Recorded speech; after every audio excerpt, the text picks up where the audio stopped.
दोस्तों जय भीम भाइयों बहनों।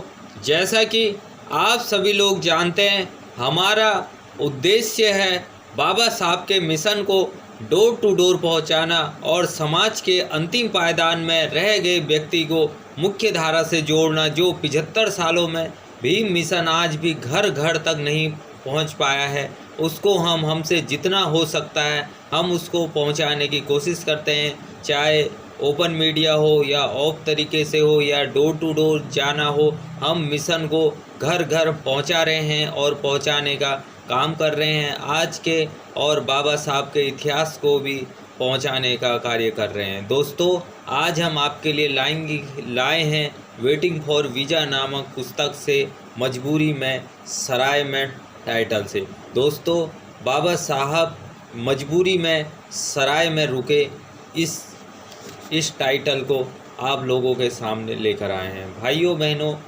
बड़ौदा स्टेट के अकाउंटेंट जनरल के कार्यालय में प्रशिक्षणार्थी की हैसियत से मेरी नियुक्ति हुई। दोस्तों बड़ौदा स्टेट में अकाउंटेंट जनरल के कार्यालय में बाबा साहब की नियुक्ति हुई। वहां जाने के लिए मैं 10 बजे के लगभग सराय से निकलता, जहां तक हो सके वापस जल्दी ना लौटना पड़े, इसलिए शाम को 8 बजे तक मित्रों के साथ समय बिताता था। वहां रात को जाने की कल्पना से ही मेरे रोंगटे खड़े हो जाते थे, लेकिन कहीं और स्थान ना मिलने के कारण मजबूरी में वहां रहना पड़ता था। दोस्तों ये बात भारत की हो रही है और भारत के मूल निवासी के साथ इतना अत्याचार किया जा रहा है। जो मुल्क के मालिक हैं उनके साथ यूरेशियन लोग कितना अत्याचार कर रहे हैं, इसका उजागर बाबा साहब ने वेटिंग फॉर वीज़ा में किया है। लेकिन स्थान न मिलने के कारण मजबूरी में बाबा साहब को वहां रहना पड़ता था। उस इमारत के ऊपर ही मंजिल पर भोजनालय था, वहां मैं अकेला रहता था। यहाँ बिजली तो दूर, दिए की भी व्यवस्था नहीं थी।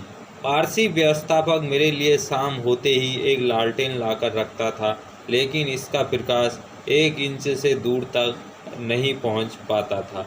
किसी अंधेरी कोठरी में मैं रहता हूं, ऐसा मुझे आभास होता रहता था। दूसरे किसी से बात करने के लिए मैं तरसता था, किंतु वहां कोई भी बात करने के लिए नहीं था। अंत में मैंने पुस्तकों को साथी बनाया और इसके कारण भयावह एकाकीपन को भूल गया। किंतु कबाड़े भरे हुए उस हाल में अनेक चमगादड़ों ने अपने घर बना लिए थे। उनकी फड़फड़ और विचित्र आवाज़ से मेरे अध्ययन में भी विघ्न उत्पन्न होता और वहीं भयावह एकाकीपन घिर आता। कई बार मुझे चिढ़ भी आती, लेकिन करता क्या, मेरे लिए कोई दूसरा आसरा ही नहीं था। यह सोचकर अपने क्रोध और दुख को दबाकर रखता मैं इतनी विकट अवस्था में रहता था कि बम्बई से सामान लेकर आया हुआ मेरी बहन का लड़का जोर से रो पड़ा, लेकिन मैंने किसी प्रकार समझा बुझाकर उसे लौटा दिया।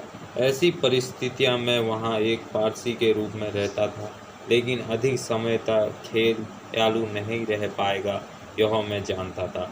इसलिए संस्थान पर एक बंगला प्राप्त हो ऐसे प्रयत्न करता रहता था, किंतु संस्थान का प्रधानमंत्री मेरी इस मांग पर शीघ्र विचार करने को तैयार नहीं था।